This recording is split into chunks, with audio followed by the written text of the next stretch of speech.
he wants to be traded out of New Orleans. And so there were a million hypothetical scenarios that were thrown around out there yesterday. So I gave you guys a homework assignment. Yes. I said, put together a hypothetical scenario for an AD trade that you could see happening that makes some sense to you. Sean, you go first. Okay, look, again, it's easy to say AD to New York. It's easy to say, I say AD comes to LA. But for the Clippers? Yes, the Clippers. All right, you trade Gallinari. He's got an expiring contract. Trade Montrezl Harrell. And then you give up the first-round picks, which are Philadelphia and Miami in the next 2 years. And then you get AD.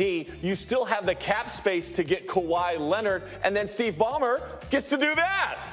Man, that is more Steve Ballmer doing that. That's great. And all of a sudden now you think about AD, Kawhi Leonard, and if my numbers are right, they might even still have room to bring in KD. And then you have Shai Gilgeous-Alexander as your playmaking point guard. The Clippers become, and Patrick Beverley. Here's the thing. You like that? No. I know that you did a lot of work. Why don't you like it? Go ahead. I don't like it because New Orleans doesn't get enough players back, okay? In this situation, they have to get assets where they can move their organization forward. The 2 first-round picks. Yeah, but Miami's is going to be in the lottery. Yeah, but knowing David Griffin, he wants guys that can play.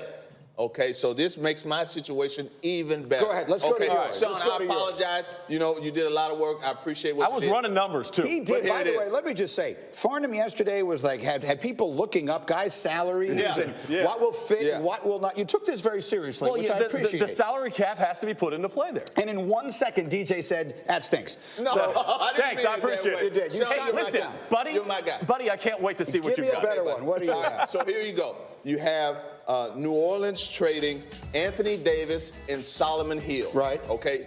David Griffin is want to get off of Solomon Hill's contract. In return, New Orleans get the number 4 pick, Lonzo Ball, Kyle Kuzma, and Brandon Ingram. So you both have AD going to LA. You have him going to the Clippers. And DJ, let's focus with you here for a moment on the Lakers. Why do you think that package that you just put together is more appealing to David Griffin than what Sean put together? Because these young players have established in this league that they can play.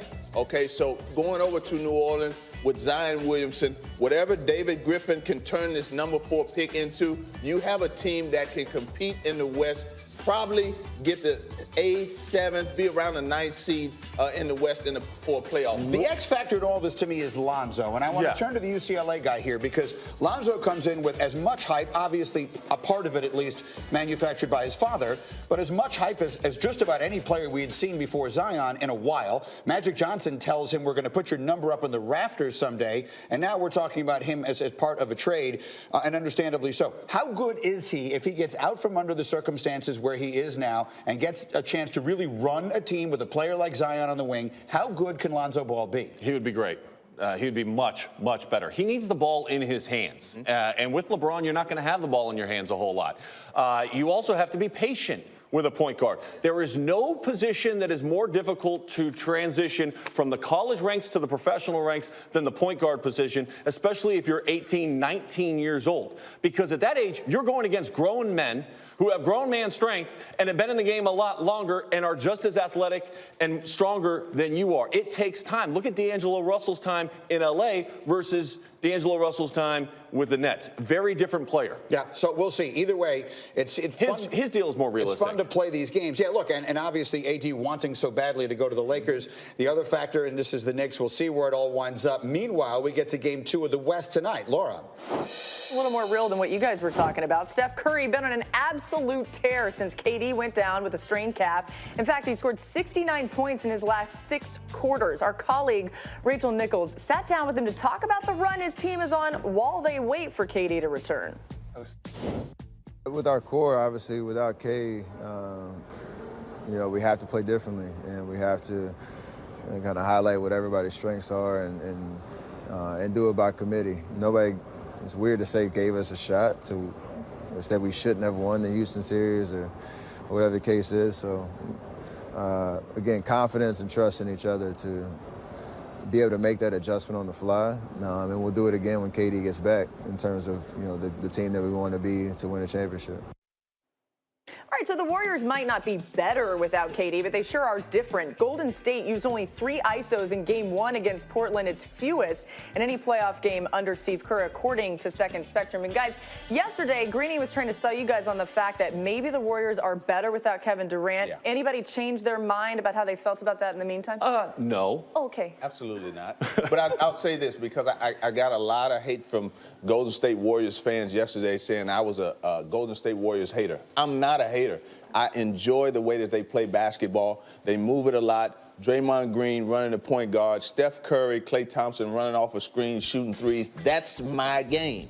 You love the three. I love the three. So, guys, I like Golden State Warriors. I just feel my personal opinion is they can't win it all without Kevin Durant. All right, so you set the record straight, but at the end of the day, Portland's got to figure out something defensively, Sean, against Steph Curry tonight. Yeah, there's no doubt. And in particular, I mean, look, if you're Steve Kerr, you're coming out and saying, okay, on ball screens, we're going to bring Looney up immediately. Whoever's our 5, we're going to elevate Cantor. Whoever's Cantor's guarding, that's who we're going to bring up. And let's see if they've made an adjustment. And I promise you that they have. The biggest key, I think, to it is people talk about Cantor and his lack of athleticism and able to stop maybe Steph Curry turning and getting downhill. The key is really just 1 or 2 dribbles. If he can force him to take 1 or 2 dribbles by showing and staying attached to the screen and utilizing his length to force him to go east or west versus north-south, then that allows time for the on-ball defensive player to recover and get back in front of Steph, and then you worry about the roll man. But if you're worrying about the roll man with the Warriors, I think you're worrying about the wrong person. Well, if I'm Terry Stotts, I'm doing one thing and one thing only. I'm trapping every pick and roll that Steph Curry is in, and every pin down Klay Thompson comes off of, I'm going to double team it, and I'm going to make other guys beat me. And if those role players, Iguodala, Quinn Cook coming off the bench, Draymond Green, if they're going to make shots to beat me, then I'm going to lose anyway. Do you think those guys can make shots to beat the Trailblazers tonight? Yeah, I've seen them do it. I've seen them do it in big series. So you think the Warriors still win this game? Yeah, I see them winning the game, and I see them winning the series. You know, I said yesterday that I thought Portland would win Game 3 at home, but other than that, I don't see any change. Look, when Steve Kerr stepped to the press conference and said, this is the type of series where, we've got to utilize our depth and we want to play 11 guys every game, what that's telling you is he has a lot of confidence in his team's ability to win this series, and he's thinking beyond that and thinking about timely rest for certain guys in the course of this series. You do wonder what Kevin Durant is thinking as he's watching Steph Curry and his team have a lot of success without him, but we'll see about all that. Golden State, of course, leading the series 1-0, and tonight on ESPN and ESPN Deportes, we have Game 2 of the Western Conference Finals for you from Oracle. It's 9 Eastern, 6 Pacific. Our coverage tips off at 8 with NBA Countdown, both, of course, streaming live on the ESPN app, so you can watch from anywhere. Greeny, back to football. And the Browns, who are holding organized team activities this week, and while Odell Beckham Jr. was on hand